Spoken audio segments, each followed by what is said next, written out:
몽테뉴, 수상록,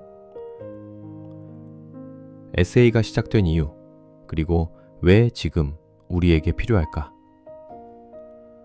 우리가 지금 흔히 말하는 에세이라는 단어는 사실 이 한 사람에게서부터 시작되었습니다.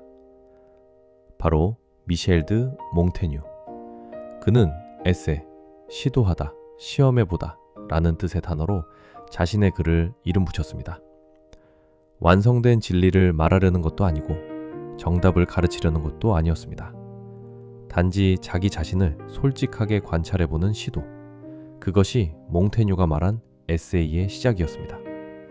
그래서 수상록은 철학서라기보다 한 인간의 삶을 있는 그대로 기록한 책입니다. 그는 감정의 흔들림, 모순, 두려움, 습관, 우정, 고독까지 숨김없이 적어 내려갔습니다.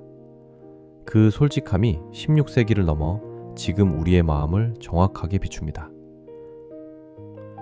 왜냐하면 인간의 본성은 변하지 않았기 때문입니다.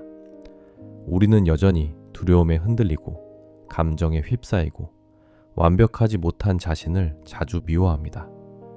몽테뉴는 이 모든 것이 너무나 인간적이라고 말하며 우리의 마음을 편안하게 만들어줍니다.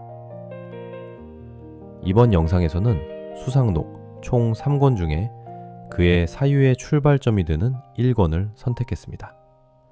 이제 그 시작점, 인간을 가장 솔직하게 기록한 책, 바로 수상록 1권으로 들어가 보겠습니다.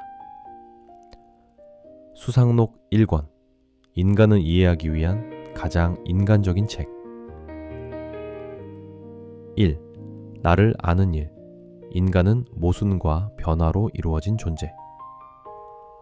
몽테뉴는 1권 곳곳에서 자기 인식의 어려움을 강조합니다. 그는 말합니다. 나는 한결같지 못한 인간이다. 나는 매 순간 달라지는 존재다. 몽테뉴는 자신이 약하고 흔들리는 존재라는 사실을 숨기지 않는 작가였습니다. 우리는 타인의 문제에는 놀라울 만큼 명확한 판단을 내리지만 정작 자기 자신에 대해서는 끝없이 대답을 미룹니다. 나는 왜 어떤 말에 상처를 받을까? 왜 어떤 날은 용감하고 다른 날은 비겁할까? 왜 같은 일을 해도 어떤 날은 즐겁고 어떤 날은 지칠까? 몽테뉴는 이 흔들림을 단점으로 보지 않았습니다. 그는 스스로의 모순을 이렇게 묘사합니다. 나는 어떤 날엔 고집스럽고 어떤 날엔 부드럽다. 때로는 용감하지만 때로는 겁쟁이처럼 굴기도 한다. 나는 변덕스럽고 변덕스럽다는 사실도 잘 안다. 이 고백들은 특별해 보이지 않지만 바로 이 날것의 솔직함이 몽테뉴의 위대함입니다. 오늘날 많은 사람들이 자기 확신이라는 이름의 가면을 씁니다. 하지만 그 가면 뒤에는 늘 불안이 있습니다. 몽테뉴는 오히려 이렇게 말합니다. 나 자신을 정확히 모르는 것은 부끄러운 일이 아니다. 그 사실을 인정하는 용기가 없다는 것이 부끄러운 일이다. 이 습관의 힘, 우리가 무엇이 되는가는 반복이 결정한다. 몽테뉴는 인간의 본성을 설명할 때 가장 많이 언급한 단어가 습관입니다. 그는 말합니다. 습관은 우리의 삶을 조용히, 그러나 완전히 지배한다. 몽테뉴는 성격, 취향, 두려움, 신념까지 모두 습관의 손에서 만들어진다고 봅니다. 그는 습관을 이렇게 설명합니다. 좋은 습관은 우리를 지탱하고 나쁜 습관은 우리를 파괴하며 아무 생각 없이 반복하는 습관이 우리의 성격까지 바꾼다. 그는 심지어 두려움조차 습관으로 길들여진다고 말합니다. 왜 중요한가? 현대인은 언제나 의지력을 탓합니다. 의지가 약해서 실패했다. 꾸준하지 못해서 문제다. 그러나 몽테뉴는 의지를 믿지 않았습니다. 그는 인간의 의지는 사소한 감정에도 흔들린다고 보았습니다. 우리의 진짜 힘은 의지가 아니라 습관에 있다. 현대 뇌과학도 똑같이 말합니다. 정서 안정, 삶의 질, 자기 조절 능력은 의지보다 반복되는 습관에 달려 있습니다. 몽테뉴는 500년 전에 이 사실을 이미 정확히 간파했습니다. 3. 감정의 파도. 인간은 감정 앞에서 무력한 존재. 몽테뉴는 감정에 대한 글을 적을 때 그 누구보다 솔직했습니다. 그는 고백합니다. 내 슬픔은 때로 이성을 이긴다. 두려움은 나의 판단을 흐린다. 화가 날 때면 나라는 사람이 사라진 것 같다. 그는 인간이 감정을 다스리는 존재라는 말에 동의하지 않았습니다. 오히려 그는 이렇게 말합니다. 감정은 우리가 통제할 수 있는 것이 아니다. 다만 이해함으로써 파도를 견딜 수 있을 뿐이다. 또한 감정은 논리로 해결되지 않는다고 강조했습니다. 이것은 오늘날 심리학에서도 똑같이 말하는 원리입니다. 슬픔은 이성보다 오래 남는다. 분노는 상황이 아니라 상상된 해석에서 더 크게 자라난다. 수치심은 사건보다 반복된 기억이 감정을 더 크게 만든다. 몽테뉴는 감정을 억누르기보다 자연의 일부로 받아들여야 한다고 말합니다. 그는 말합니다. 감정은 지나간다. 그러니 그것이 지나가도록 두라. 4. 우정의 본질. 인생에서 단 한 번 만날 수 있는 영혼의 연결. 몽테뉴가 1권에서 가장 따뜻하게 다룬 주제는 우정입니다. 특히 그의 평생의 친구 라보에시 이야기는 유명합니다. 몽테뉴와 라보에시는 첫 만남부터 이유 없이 서로에게 끌렸습니다. 서로의 영혼을 알아보았다는 말이 어울릴 만큼 설명할 수 없는 친밀함이 있었습니다. 몽테뉴는 이 우정을 평생 단 한 번만 주어지는 기적 같은 만남이라고 고백합니다. 그러나 라보에시는 젊은 나이에 세상을 떠났고 몽테뉴는 그의 죽음을 내 삶의 반이 사라진 상실로 기록했습니다. 라보에시는 그의 글 곳곳에서 보이지 않는 조용한 그림자로 계속 등장합니다. 몽테뉴는 우정을 유일한 영혼의 안식처로 보았습니다. 몽테뉴가 말하는 완전한 우정은 우리 시대의 관계와는 크게 다릅니다. 그는 진정한 우정은 이런 특징을 가진다고 말합니다. 경쟁이나 비교가 없다. 의무나 부담이 없다. 상대를 소유하려 하지 않는다. 침묵 속에서도 편안하다. 서로의 삶에 조용히 빛이 된다. 우리는 관계의 풍요 속에 살지만 정작 깊은 우정을 가진 사람은 거의 없습니다. 몽테뉴는 우정을 로맨틱하게 과장한 것이 아니라 진짜 우정 자체가 워낙 희귀하다고 말했습니다. 몽테뉴의 말은 그래서 더 울림이 있습니다. 우정은 많아지는 것이 아니라 깊어지는 것이다. 즉, 우정은 영혼의 확장이자 자기 이해의 거울입니다. 5. 두려움. 실제 고통보다 상상이 더 무섭다. 몽테뉴가 인간을 관찰하면서 가장 놀랐던 것은 두려움이 현실보다 훨씬 과장된 감정이라는 사실입니다. 그는 말합니다. 우리는 실제 위험보다 상상 속 위험에 더 흔들린다. 이 말은 현대 심리학의 예측된 불안이 현실보다 더 큰 고통을 준다는 이론과 정확히 일치합니다. 그는 말합니다. 두려움은 고통보다 더 큰 고통이다. 전쟁에서 장수들이 무너지는 이유도, 재난에서 사람들이 더 큰 피해를 입는 이유도 두려움의 상상력 때문이라고 했습니다.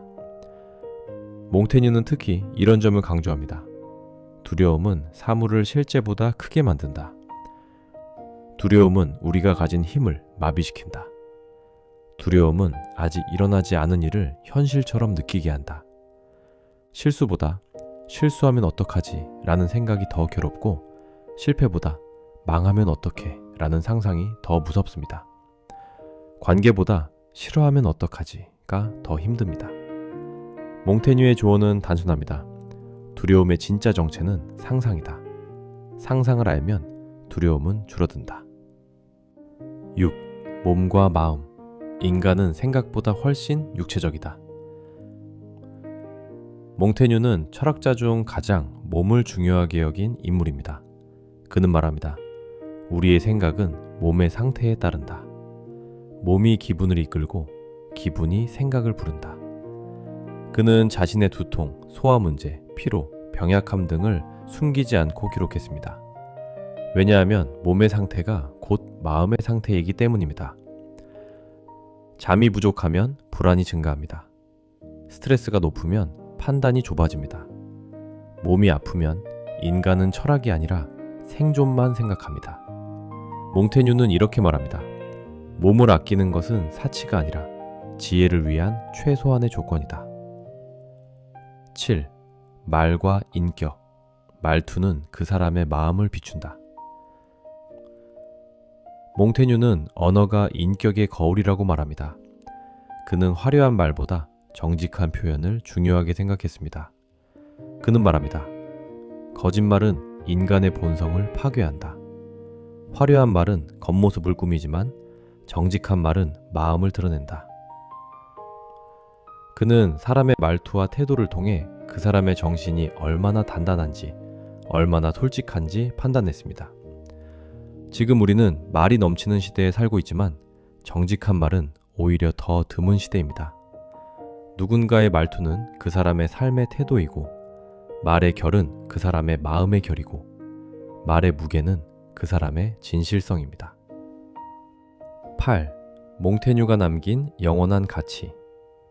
몽테뉴가 수상록을 쓰기 시작한 이유는 삶이 무너져 내리던 순간에 나 자신을 붙잡기 위해서였습니다. 그의 가장 가까운 친구 라부에시가 젊은 나이에 세상을 떠났고 프랑스는 종교전쟁과 정치적 혼란으로 가득했습니다. 몽테뉴는 사람들의 분노와 폭력 그리고 끝없는 갈등 속에서 깊은 피로를 느꼈습니다. 그래서 그는 모든 공직을 내려놓고 자신의 성 샤토 몽테뉴 2층 서재로 들어갔습니다. 그곳에서 그는 나는 누구인가? 라는 질문을 처음으로 정면으로 마주합니다.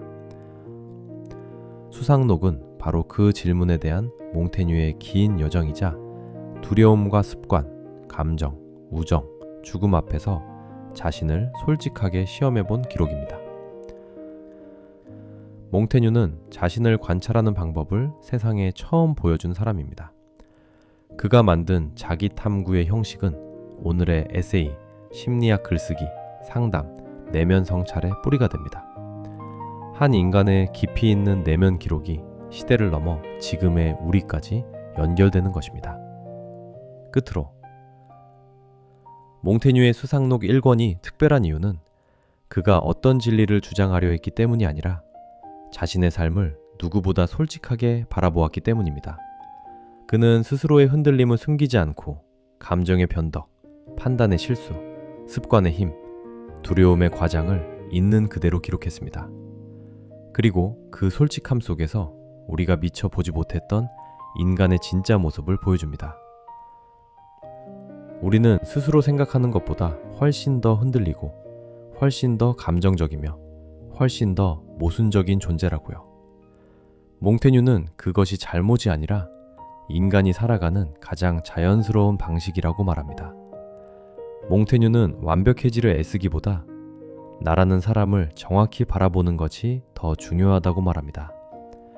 우리의 불완전함을 받아들이는 순간 비로소 삶이 더 깊게 보이기 시작합니다. 몽테뉴, 미셸 드 몽테뉴. 프랑스 르네상스 시대의 철학자이자 에세이의 창시자이다. 귀족 가문에서 태어나 풍요로운 교육을 받았고 법관과 정치가로 일한 경험이 그의 사유에 큰 영향을 주었다.